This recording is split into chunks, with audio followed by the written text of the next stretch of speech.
consider it one. It's a tough thing. Very tough. So any input that I could get from anyone, especially in there, as a TCSJ instructor, it's a little different because I'm retired from the regular classroom, but I teach TCSJ with interns. So that's a different role. But tonight's role to me is a really tough one. We have a lot of parents, and we serve Wood Colony. Those of you who are familiar with it, it's a very cohesive and a very close-knit, group. Yes. So I value your opinions. I think how big are your class sizes? They could run anywhere from 24 to 30.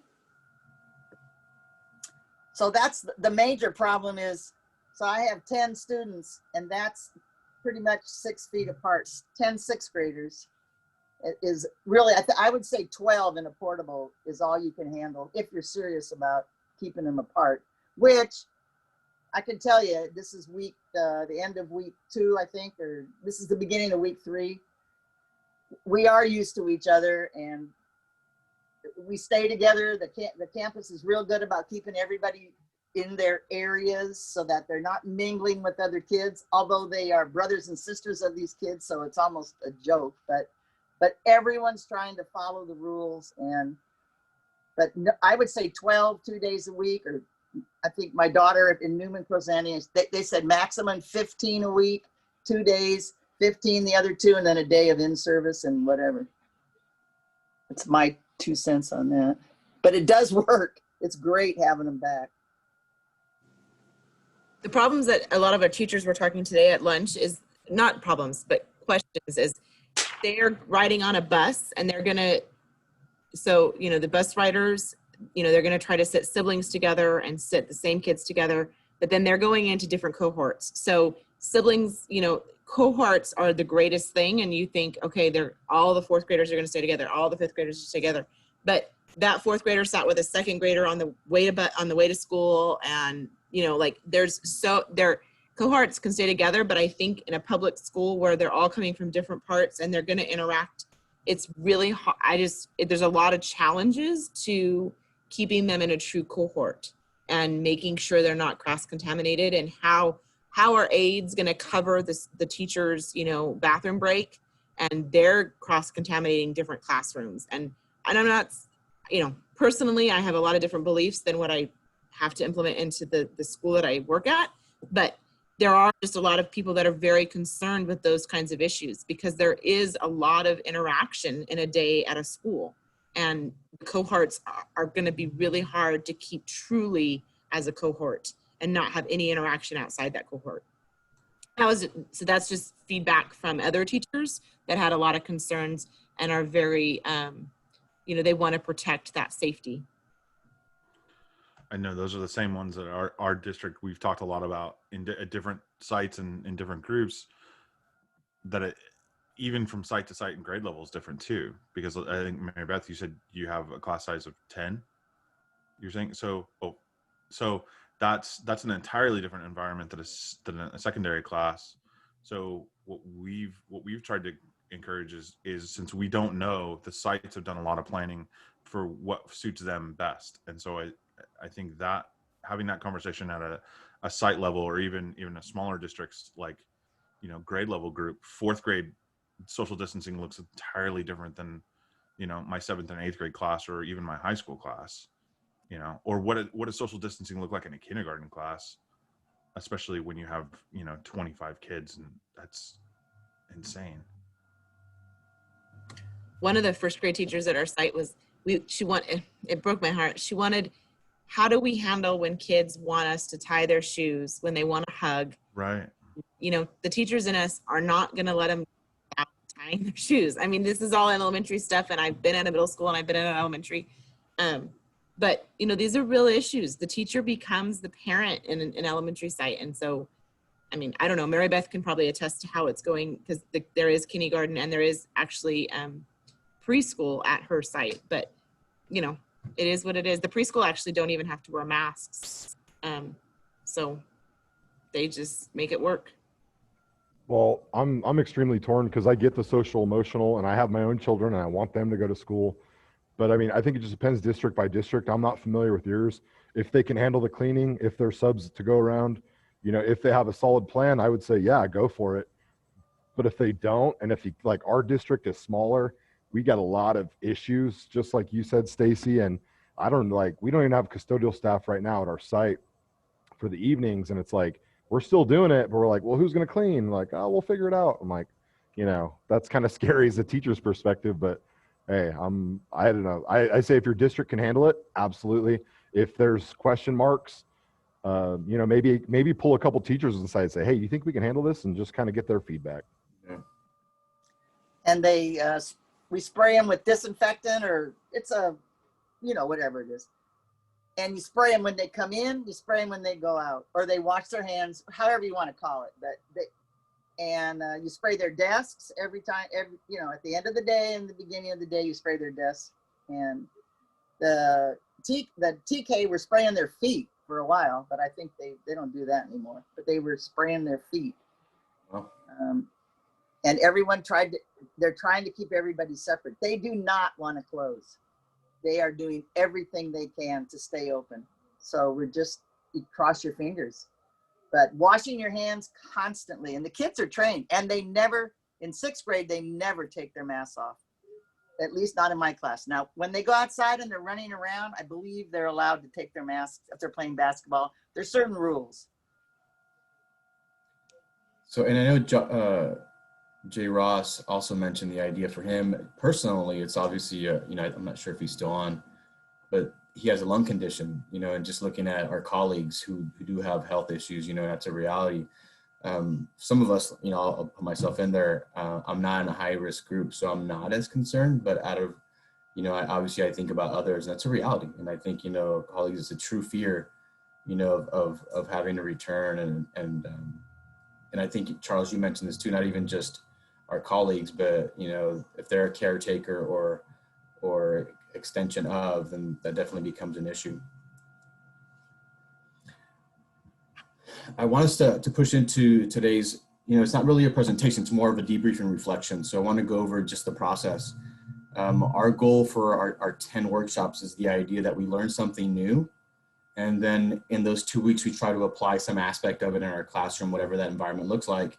And then we come back and we talk about it, because we realize that we can get all the information in the world, as great as it is, but if we don't have time to process, just like our students, you know, it's not as meaningful, and we're not likely to apply some of that. So that's our goal for today. So it's not necessarily new information, but it will be in terms of how we take it in, because it'll be, you know, from discussions and discourse that we'll have with our colleagues.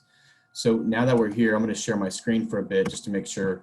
I'm going to kind of push through because we're a little bit behind. That's okay, because I think that was our goal, is to talk about some of those hot topics.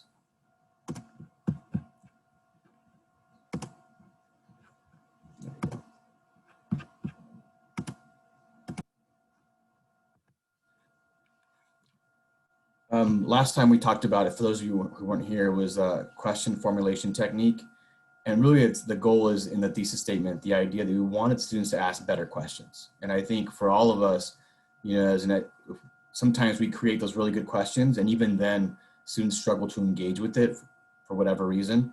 But in this case, it's the idea that students learn to ask better questions, to make connections to, and take ownership and reflect on their own learning. That's the goal of using the question formulation technique. It's not just for a question for the sake of questions, but the idea that they'll have a better understanding of whatever concepts they're going to learn as we move forward. So I'm going to kind of push on here. But our first discussion, just to break up our group, even though we're not necessarily very big, but I still think changing the voices in the room is going to help. But here are the 2 questions that I want you to talk about. One is what worked well in terms of what you've done in the classroom. If you've done QFT, great. If you haven't, you know, thinking about inquiry or just things that are engaging for students. And then what are your big takeaways so far from your experience in the classroom doing distance learning environment? Are there any questions regarding any of that? So really 2 questions. All right. So what I'm going to do is I'm going to break this up into 2 groups, smaller, so we get more of a voice in the actual room itself. And then I will see you in 5 minutes.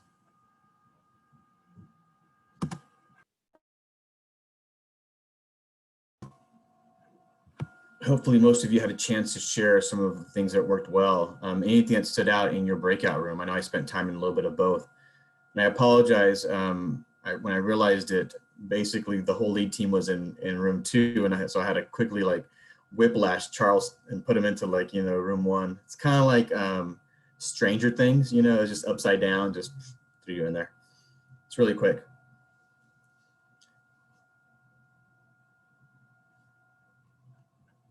I'm trying to put in Mary Beth's picture. She sent it to me of what she did, but I have to go in. I don't know if you've, It has to be a able to link. put a picture. It'll Oh. have to be a link, yeah. All right. So if it's on Google or if it's on your drive, you could link it up and then you can access it that way. But either way, so hopefully you had some chance to share some of the great things that are going on, and to a certain extent, some of the opportunities that are still exist in distance learning environment when it comes to QFT and even planning for inquiry. So what I want to do is, since we're kind of together here, and then is the idea that, share my screen, look at somebody else who did something similar, right? And so on our lead team, Stacy actually taught this a few times, and we're going to see a recording of her, a Zoom recording of her class, and not the whole thing, just a few minutes. But what I want us to do is take part in the process of looking at this as if we were lesson observers, right? So if you were part of this lesson study team, you'd have one person teaching the class, and then the rest of us would actually be observing. And really, there's 2 things you're looking for. And the most important thing is, what are students doing? Are they doing what we expect them to do? That's the biggest thing. Are you going to have students that are off task? Of course. But then again, are we also doing strategies that are going to engage students more than we would expect from other strategies? And then obviously, what is the teacher doing?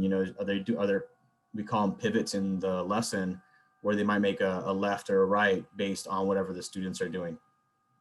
You can always, we're a small enough group, we can actually make our comments in the chat. But if you were doing this formally, or even in a lesson study group, you could actually open the lesson observation template, make a copy of it, and give you an example. But it's really the same thing. It's just a handout, and it comes down to evidence of student learning. And then typically you want to do the number of students that are successful in it. So those who have done it. And this is based on kind of, we call it a 5E lesson, if you're familiar with it, but the idea, it's an inquiry structured lesson. At the beginning, how are you hooking students? And for us, oftentimes we might use a QFT model to hook. And then we'd go into more of an explore, further in terms of whatever that topic is. But really, we're looking for evidence. And sometimes in a lesson study, depending on the focus, we'd also talk about certain subgroups in our classroom. So if you have, EL students in your class, you might want to identify one where an observer actually looks to see, are they engaged? Are they demonstrating their learning? The same thing with a student who's reading below level, maybe even a gifted student, right? How are we engaging them? Something to think about. So this is all yours. I actually stole it from our math team. It's really great. They do it quite a bit, but it's just a lesson observation. For our purposes, it's really just to be an observer. And the idea is, while you're watching that video, go ahead and open up your chat and just comment and see what you see that students are doing. And then also what the teacher, in this case, Stacy, is doing. Stacy, do you mind kind of giving us some background to this lesson? Because we're going to be at about the 15-minute mark where we start, and then we'll go for about 5 minutes or so, and then I'll push them all the way towards the end. So just give us some background. Just really quick, I'm teaching 4th grade. I use Benchmark, so that's the curriculum. They're really good about having a lot of resources for social studies and science. So this was the end of the unit, of unit 1. It was all about government and the influences they have in our life. We've studied that. There was a lot of stories about that, about the branches of government, about a lot of different things in government and how they affect us in our daily lives as citizens. And so this was kind of, I'd done several of these questioning techniques with the kids. And so this was kind of almost like a formative assessment in, do they understand the big concept, the essential question? And you'll see me refer to that a lot. And I think that's kind of the background that you need. All right, so your job during this is to observe, and then also jot down your observations. You can do it either in the observation sheet, make your own copy, or you can go ahead and do that in the chat. And I actually kind of suggest a chat so we can kind of talk further about it. So that's your assignment while you're doing this. And in case the volume isn't high enough, let me know and I can always raise it. see somebody just unmute themselves. I'm using this tool called Edpuzzle. Some of you may use it, may not. It's a great tool to kind of cut down and shorten a video, overlay questions. It's not too difficult. So what I did is, Stacy had about a 50-minute recording. That was way too much to upload to YouTube. And so what I did is uploaded it to this Edpuzzle here. You need an account, and you can just use your Google account. And I just cut it in half. I cut out what I didn't need, or at least, 2 important pieces, kind of the beginning of the activity and more towards the end. And then Stacy will kind of wrap it up. There's other tools that are involved. You can use it for math. It lets you put some comments on the side, ask questions. You can take just about any video and make it a little more interactive. Any questions about this tool?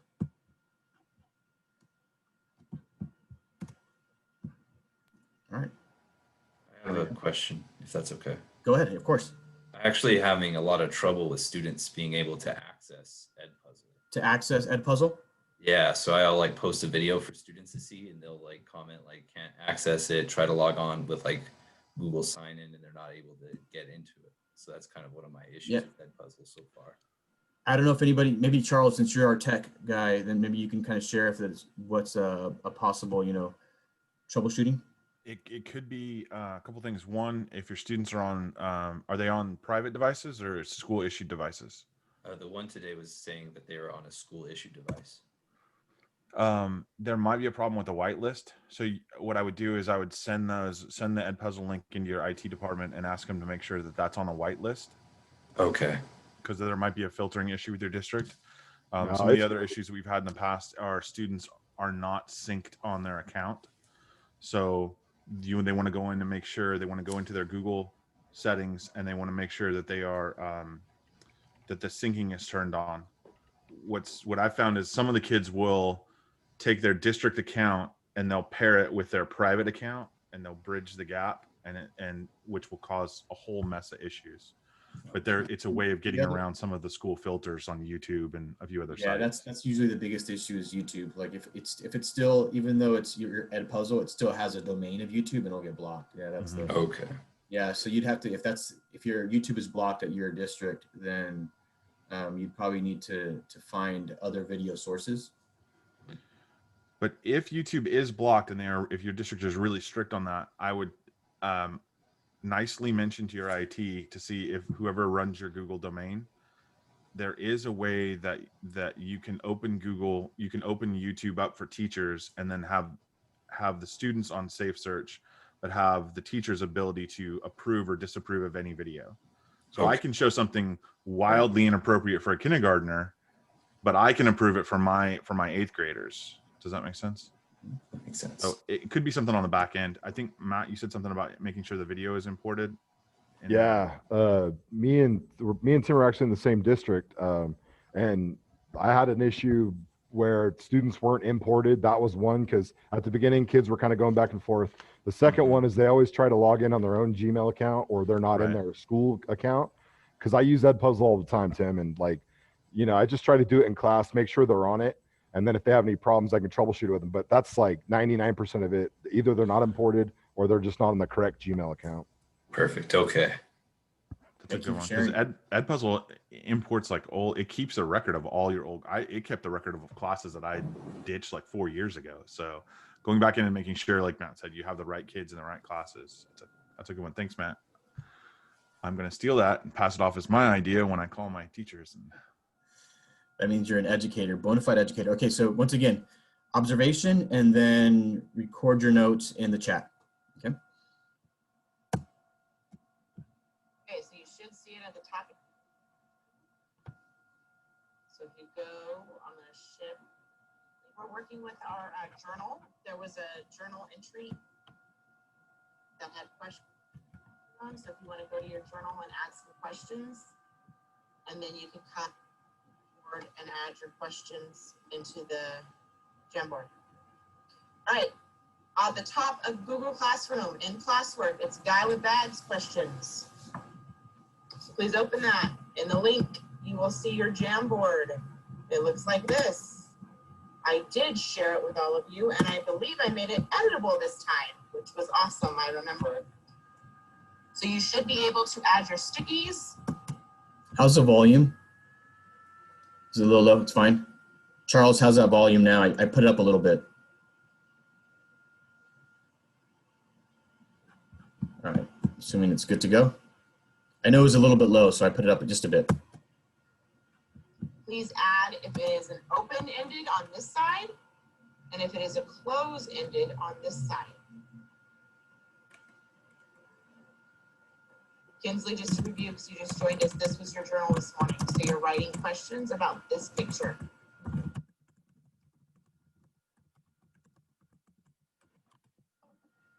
And once you have 2 to add, Kinsley, you can join us.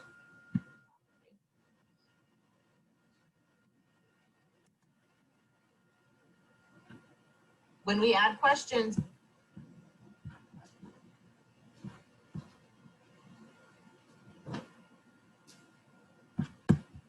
make sure we have capitals and punctuation. So those of you that are adding them, take a minute. Make sure they are questions. Michael, make questions, and they have capitals. And Michael, I think we need to turn it off, honey. Go back to it later if you need to.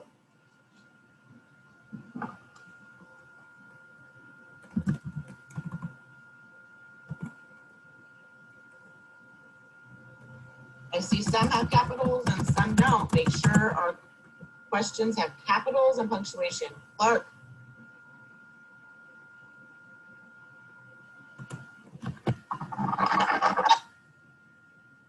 We're adding our questions. Thank you, Marley, for your capitals and punctuation. Make sure you're thinking about it. Is it open or is it closed? What side does it go on?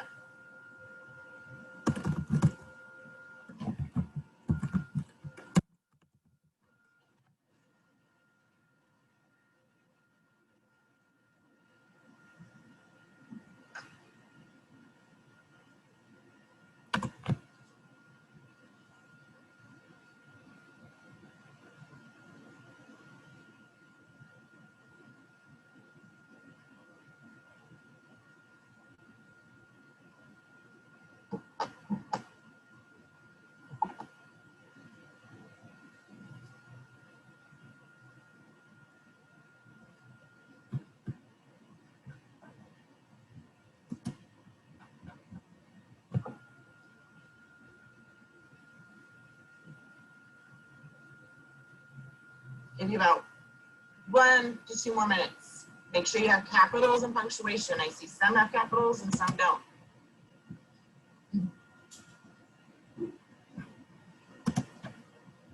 Michael, why don't we turn the TV off? It's distracting us, bud.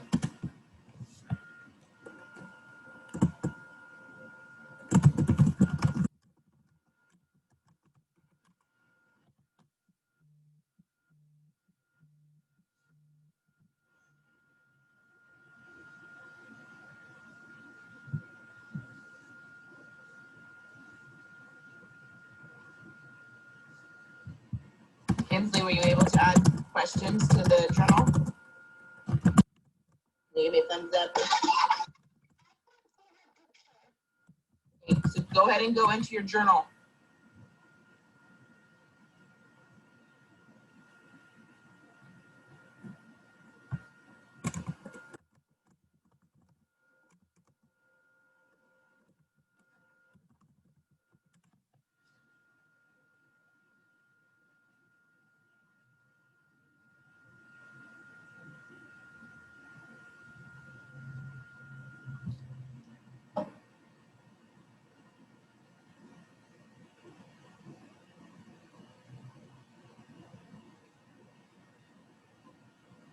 I'm gonna go ahead and skip forward a little bit, get an idea here.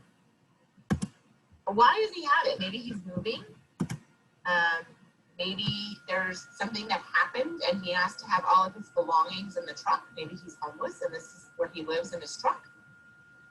My kids were talking about that today because they saw somebody driving to school that had this really big van and it looked like they were living in the van, which that unfortunately happens where some people have to live in their car because they get kicked out of their house or something. So we don't know what happened to this man.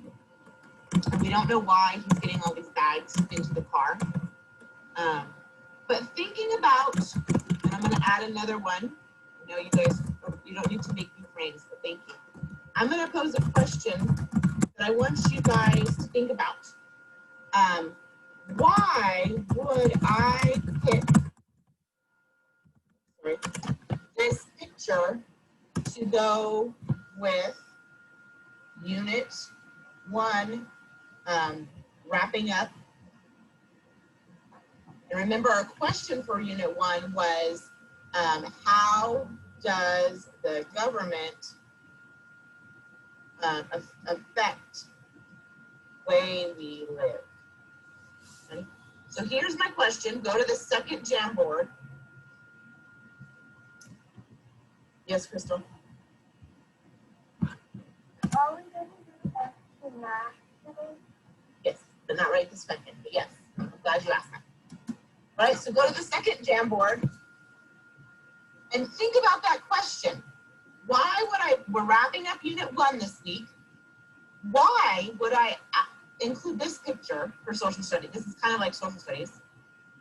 Why would I pick this picture for Unit 1 on the last day, and when Unit 1 was all about how does the government affect the way we live? So take a minute, think about that question, and add your sticky. Make sure it's a complete sentence, or it doesn't have to be a complete sentence. This, I won't be picky on this. This can just be an idea. I'll give you a minute. Thank you for Marley and Michael already adding their stickies.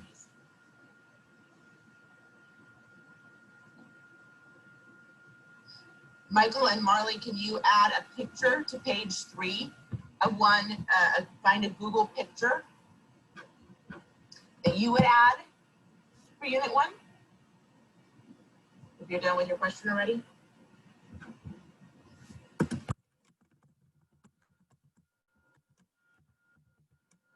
Rosie. Rosie, if you want to add another sticky, you can, or you can go to page 3 and add a picture that you would have put for Unit 1.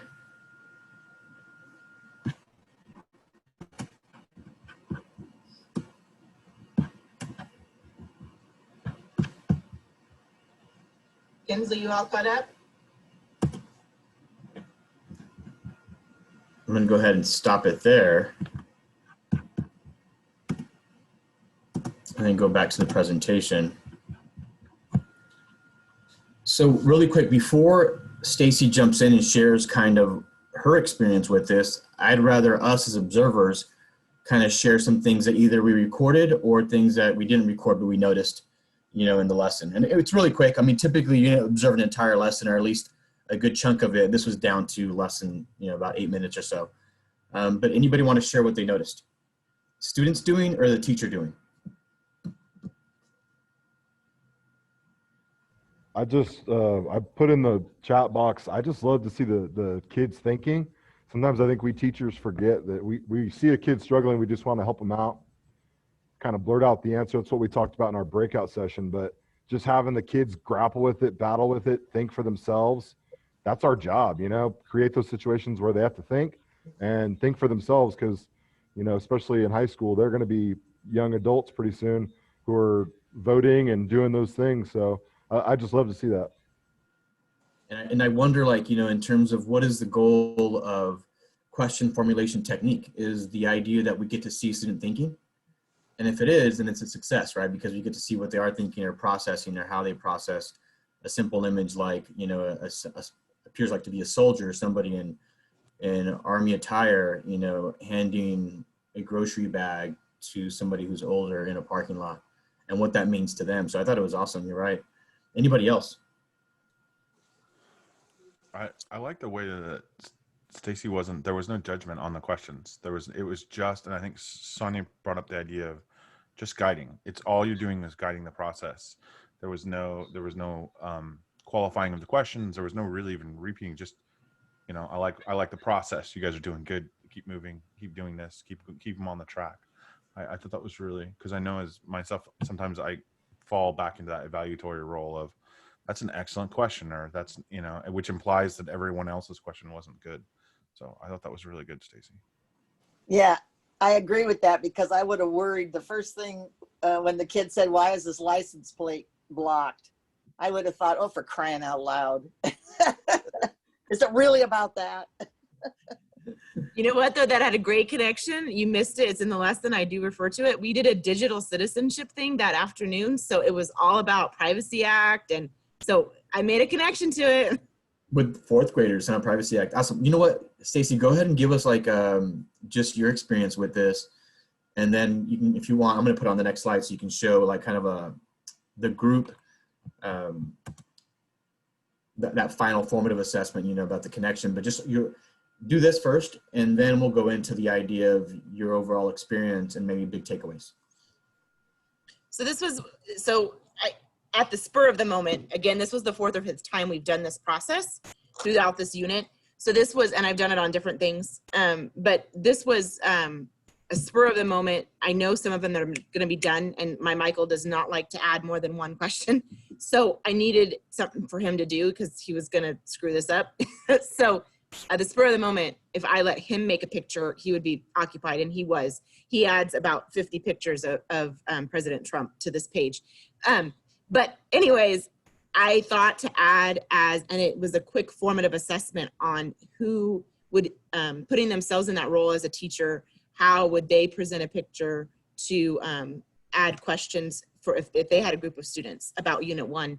And we had a huge discussion about all these pictures. The pictures actually became more of the lesson at the end, but it was really cool. And we talked about that we talked about the judges, obviously the social studies piece is there, and learning about the government, and they got it. I think overall, a lot of them really understood the piece, and I got that from their pictures and their questions. But I really felt like I got to talk about, you know, I want pictures that show action. And so I started to get them really wanting to find, like this one was added late. Oh, sorry, you can't see my cursor. The military, you know, shooting, the rioters with or whatever they are, the picketers with the posters. So they started adding those as I went on. At first it was just White House, but I really wanted to show action because I wanted them to understand that that's what I'm trying to get them to understand. So that was a really cool piece on this formative piece, to show that they understood the basic concepts and that most of them were getting towards what government's actions are to help us affect our lives. The whole process, like I said, I did it. I'm a really big person on rule of 3. I want to teach them how to do the skill before I'm actually going to use the skill to teach.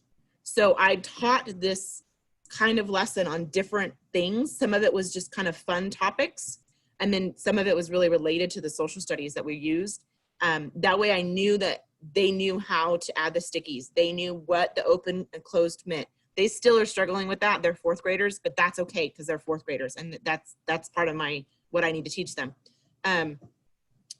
I feel like they're good with the process, but they got a little bored because they started getting the novelty wore off. The first time they did this, and actually the lesson before this was great.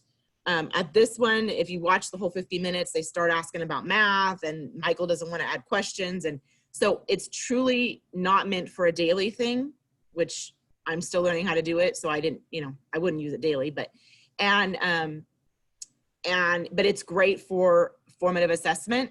And I think it's great as an introductory lesson. And it creates a lot of interest, and they like to do it. They like to add the stickies. They like to add the pictures. They really, it was good. Awesome. So I know Sandy mentioned the comment, the idea of front loading, like the process. You're right. Like I think being explicit about the skill. If you think about our standards, right, our standards have a skill in there, like the verb or action, and then the content they should learn. I think, we have to kind of understand like what is a skill that students need to know. And sometimes the basic skill is listening, or, cooperative, learning groups or whatever it might be, but being aware of that and just teaching students our expectations with that, I think go a long way in being successful. So I'm going to hand off now to Janine. Are you there? And if not, then maybe somebody else can chime in because I've been talking quite a bit. I don't know if Janine's here or not. She's probably doing 2 webinars. She's here, right? But she'll Okay, I'm pick these here. up. Can you hear Oh. me? Yeah, we can hear you. Okay, so you want to talk about our, Yeah, just give us a little bit of background, Ginny, and then kind of give us the 2 questions, what worked well, and then your big takeaways. okay. So, so on ours, we did one at the high school level, and I've used the question formulation technique before. And so this teacher the teacher I worked with had done this last year with his students, but hadn't introduced it at all before he did this process. What he was in the middle of was the French Revolution, and so he did one on Reign of Terror, and actually, I think for the first time, used breakout sessions with his students, had them complete their questions on the whiteboard in the breakout session, and then take a picture and put it on a Google slide. So that he'd have all the students' questions there, and then he was able to go in and out of the breakout rooms and ask if students had questions, help direct them a little bit more. So I got to actually be a part of the class and be in the breakout rooms, and I selected a couple of the slides here from the 2 classes that I did this in, and I thought that just from looking at an image, we put Reign of Terror and put an image up. That was it. And the types of questions that students were coming up with were, I thought, pretty good. Students had a little bit of background knowledge because they had started covering the French Revolution. They had been introduced to it, so it was a way to elicit some of their prior knowledge and build on it. So the image that we showed them, was somebody who had just been through the guillotine. So they were holding up the, severed head, which is always exciting when you've got blood and guts for 10th grade students. So, but I thought that, and this gives you an idea, this is some pretty good examples of the variety of responses that we got back.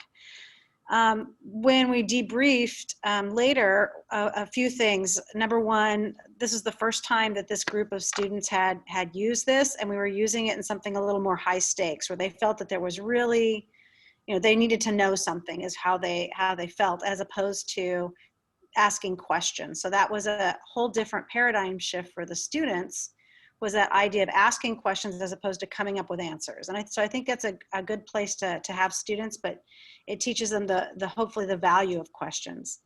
The other thing that was very unclear to students, and I don't know that it was clear to the instructor before he did this, is what was the purpose? What are we going to do with these questions?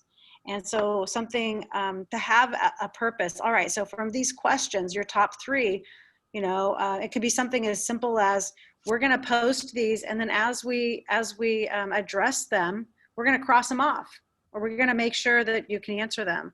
Or, of your big questions, we're going to make sure that these are refined. You're going to see these on your, along those lines. Have some sort of a purpose. Otherwise, the students just leave and say, okay, well, we did something. I don't know exactly how that helped me to do better on the unit or the information. So that issue of purpose.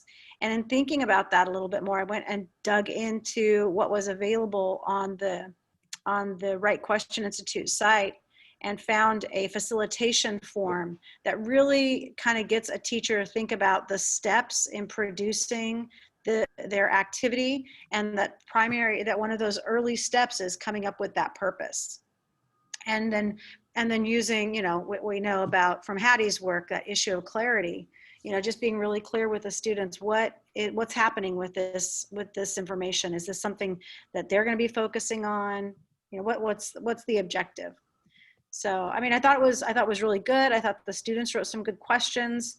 They learned the difference between closed and open-ended questions. And then I don't know what the ongoing purpose was. And I think the students didn't know what the ongoing purpose was. And like I said, maybe the teacher wasn't clear about that in his own mind as well. So that's an important part of it. But it was enjoyable, and to have the kids actually talking and producing language with each other. Some of the kids in the breakout room use the chat, but others, they just you know, mic'd up and communicated with each other. And I don't think they're getting a lot of opportunity to do that. It's hard because in Zoom or Teams or Google Meets or whatever the case is, it can only be one person talking at a time. So I think it's difficult in a smaller group of 3 or 4 students. It was possible for them to do that. Thank you. So a lot of information now, you 2 different examples. Let me give you some processing time as we go forward. But, you know, our discussion number 2 really comes down to this. Some of us have done QFT or something similar. You know, I'm going to put you in breakout rooms so you can get a chance to process and talk. But really is, what are your next steps in planning, you know, whether it's inquiry or including QFT in some of your lessons moving forward? So I'll do that. I'll make sure to make diverse groups this time. Okay. Let's see, Janine, Stacy, how do we do this?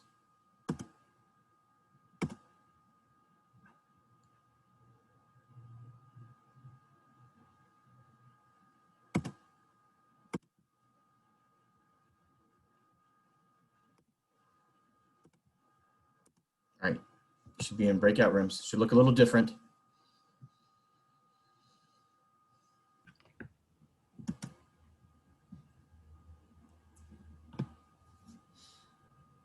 Thank you. So anybody want to share anything from, you know, what they're planning for next steps? I know Sonia had a really good idea, or at least observation from looking or listening to those 2 different QFT lessons. Thanks for putting me on the spot. I appreciate it. That's what, well, I noticed you haven't talked a whole lot, Sonia, so I'm going to put you on the spot here, at least.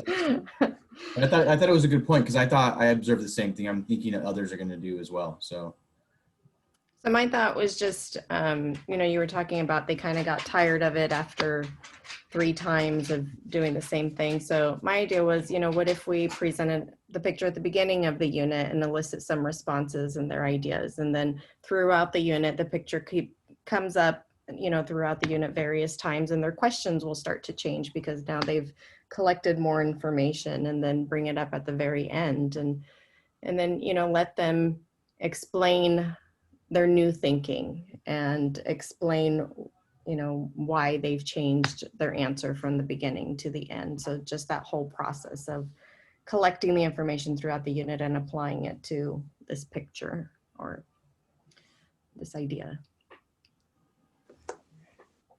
anyone else? Yeah, thumbs up. Yeah. Yeah. And I think for anything, I think of in terms of like an ideal, whether you're talking about a unit or a lesson, if you wrap around and you circle back to that brought them, you know, that they're thinking, you know, you go back and the whole sentence frame that I used to think this, now, you know, I believe this, that idea, so they're aware of their own metacognition, you know, and that's what we're doing. We're just reminding them, like, this is your original ideas. Now it's a week later or a day later. What are your thoughts now about based on these parking lot questions? And 2 weeks and 3 weeks. I know I didn't do that well enough. It would, because it was missing in my day-to-day lessons. But I think it's powerful to ask them, what do you think now? And just to see their second, third, or fourth layer of thoughts of this one image or a video clip or even a short paragraph, you know, that's controversial. Those things that get them thinking. And now they have some background knowledge to say, well, this is what I think now. So anybody else? Janine thought you could use pictures as a review for a test, which I thought was a good idea. And then as the kids came up with the questions, she said, the teacher, professor, whatever, said, I'm going to use some of these questions on the test. I thought that was good. And then another thing was, I was worried sometimes the questions weren't going in the right, they weren't deep enough. And then Sandy said, teach them the Bloom's level, teach them how to ask good questions. And then just say, hey, I want questions. I remember that. That's a great idea. I don't want questions from here right now. I want questions from up here right now. So that was good. Good point. Also, there's a good strategy, especially if you're using images to produce questions. Harvard Project Zero has all kinds of great strategies, but one's called a Circle of Viewpoints, where students look at it, look at an image or a situation or a document from a certain perspective. So you can start asking students, okay, now take a look at this picture and you are, an immigrant. How does, how are you, Ooh. what kind of questions do you have about this now? And then switch up those perspectives. So you get them asking about the image or the issue or the topic or whatever from different lenses, that they're viewing it through different lenses. That could be real powerful as well. I'm thinking about like those of you who did kind of a, I think it was, you shared the whole, was it Socrates that you did in terms of a discussion, and then even asking them to do it from a different point of view now. Like, I wonder how that would go down. Right. Awesome. Anything else for the good of the order? You can use this with quotes Beth, too. At the beginning of your lesson, you can have a quote that kind of is your intro to what you're teaching, and students can take that 5 minutes to journal about that quote. They can either formulate a question and a response to their own question, and then you can kind of do like a pair share to get them thinking about where you're going and what you're going to be doing, so that they can start to focus in on what they're doing. But thinking of getting them to think, that cognitive process there. Mary Beth, I just wanted to add, I thought about this, the discussion we had earlier when we were thinking about this, is getting them those 4 squares. I know teachers at YOLO last year used it a lot, and they asked, I want a question from each square, the low level, the next level. And then, so using that graphic organizer in there as well, when you're teaching them how to get to those higher level questions, because some of your students aren't going to be able to get there yet, but if they can at least put a lower level on there, they're part of it. I told Jose, I only had 13 kids in this Zoom. I don't have all my kids that show because they're intimidated sometimes, I think. So finding access for them, but giving them the options at first when you're still teaching those high level questions could be helpful. Good idea. So what's the template called? I'm trying to share the link in the chat, or I can just share it later, but so I can do that. But I think it's really cool. I think a graphic organizer can make it really easy, or at least we can scaffold it for our students, so they do a better job of taking it from that first level all the way to second and third. You know what, Stacy, you actually did a pretty good job. I know that you didn't evaluate their questions at the beginning, but when you were helping them shift the Post-its back and forth in the T-chart to open and closed, would you say about 80% of the questions were closed questions? Yeah, and that's where we're at, right? Yeah. Yeah, you that part wasn't shown, but all of my kids at the beginning, actually, ironically, when I first did this, I think I probably had a more inquisitive picture. Maybe there was a lot of high level, more than I thought at first. But as I've gotten, and I said it, doing multiple times, I'm getting closed-ended questions, which we're studying main ideas right now in ELA. So, the who, what, where, why, when, and how I'm drilling and killing right now. So their first questions are always the who, what, where, when, and that's okay. But yeah, a lot of them are closed-ended right now, and so that's where I'm at. I'm gonna also add, Janine also mentioned this idea that we evaluate, like, the idea, like, if it's a good question or not.